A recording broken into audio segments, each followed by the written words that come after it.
And next, the big beat-up or big scandal. 60 Minutes last night and the 9 newspapers this morning have gone big on claims that there's branch stacking in the Liberal Party, the Victorian branch. Why is everything bad now in Victoria?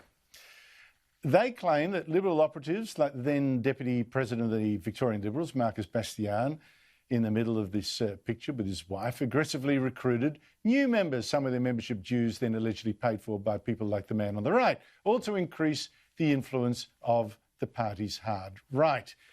And then these alleged plotters try to use that factional power to force out some MPs. What a scandal.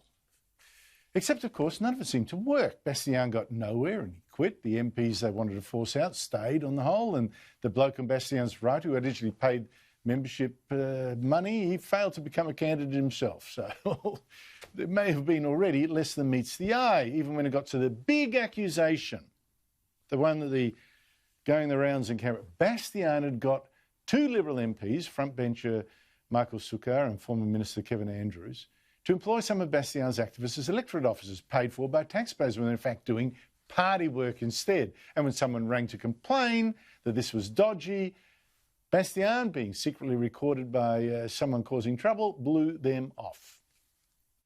We're trying to wear face, mate.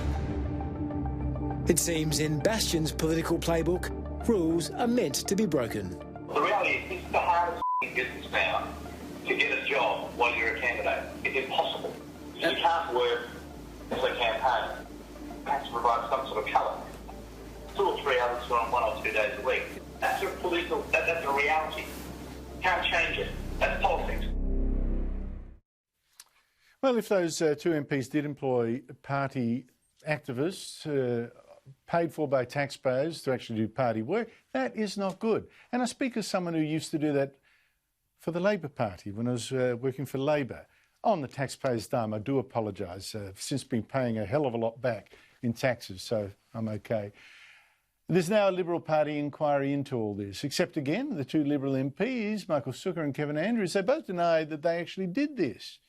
And a leaked email from Bastian's wife shows her complaining that one of the people they did get into Andrews' office was a waste because he was doing exactly the work he legally should be doing as electorate officer, and Kevin Andrews should wake up. Joining me is Michael Kroger, who's the president of Victorian Liberals, when Bastian was his deputy and his ally, and Michael Costa, former New South Wales Treasurer. Michael Costa, what is the most serious part of these allegations for you? Well, the most serious part's the obvious part, that is if public funds were used for political purposes. But, you know, I also am a political realist. I don't think there's anything wrong with so-called branch stacking, provided it's not illegal. I mean, that's the art of politics in many ways. That is, you get people that think the same way you do, or potentially can support you, and you encourage them to join a political party. If that's branch stacking, that is in fact politics. However, if they're using federal funds or state funds or public funds, for that matter, illegally, that's a different matter.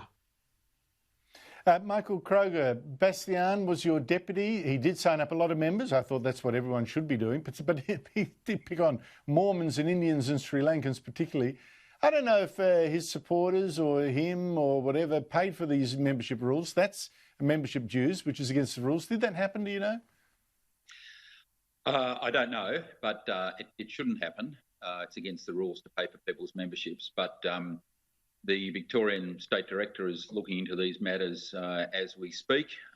There's an investigation into whether this happened, and hopefully we'll get to the bottom of what happened. But beyond that, Andrew, we have a rule in the party that if you're on the executive of the party, which I am, we let the party president speak. I didn't like it when I was president, when other members of the executive would talk to the press and others about what was going on, because the president is the spokesman for the party. So I'll let my friend Robert Clark. Well, I don't know. Someone within the party, and I suspect I know that person's identity, has dumped a hell of a lot of stuff, taped, to justify their existence with this moderate faction, I suspect. Were party workers, just one more try, Michael Kroger, were party workers hired by Liberal MPs, federal Liberal MPs, so they could do taxpayer-funded work for the Liberal Party? Well, not that I'm aware. and Michael Kroger and Kevin Andrews have issued statements to that effect today or last night, but they've also referred the matter to the Department of Finance, which is quite proper. And they, of course, themselves will do an investigation to make sure everything done there was done above board as it should be. Well, I've got a hunch that the Liberal Party will declare itself innocent at the end of it, so we shall see. Well, that's not the Liberal Party, that's wild the guess. Department of Finance. Wild guess. That's the Department of Finance. Oh, well, okay, yeah, well, all right. Michael Costa, Daniel Andrews, the Labor Premier of Victoria, says he wants a state of emergency there to go on for 12 more months to fight the virus. Good idea?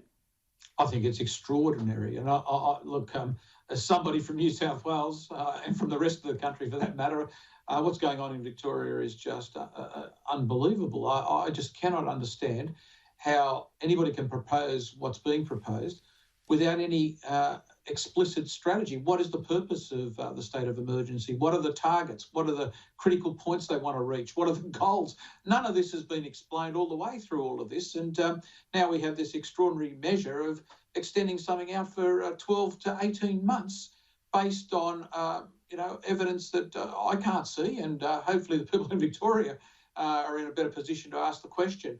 I mean, you've got cases going down. Certainly you've got deaths going up. But, in the scheme of things, you've got to ask the question, is the government fundamentally responsible for the original breakout and the second wave? And if it is, why would you want to give them these extraordinary powers to deal with something that they obviously failed to deal with in the first place? It's so true. Look what they've done in 5 months with these powers. You want 12 more months of that? Michael Kroger, I'm out of time, but I need to hear you on this one. I don't think, Andrew, Daniel Andrews has got any idea of the social and economic personal damage he's caused in Victoria. He's destroyed lives, he's destroyed businesses, increase in suicide, domestic violence. Victoria is an absolute basket case, really needing some kind of federal intervention down here. Because if this bloke gets another year, there'll be nothing left in Victoria. The whole state will be destroyed. And as you say, he's done an appalling job so far, and he wants another 12 months. He's got to be kidding.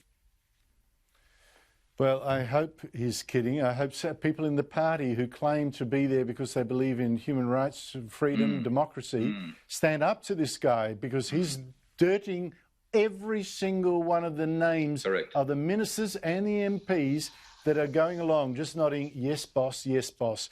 Correct. Their legacy is here.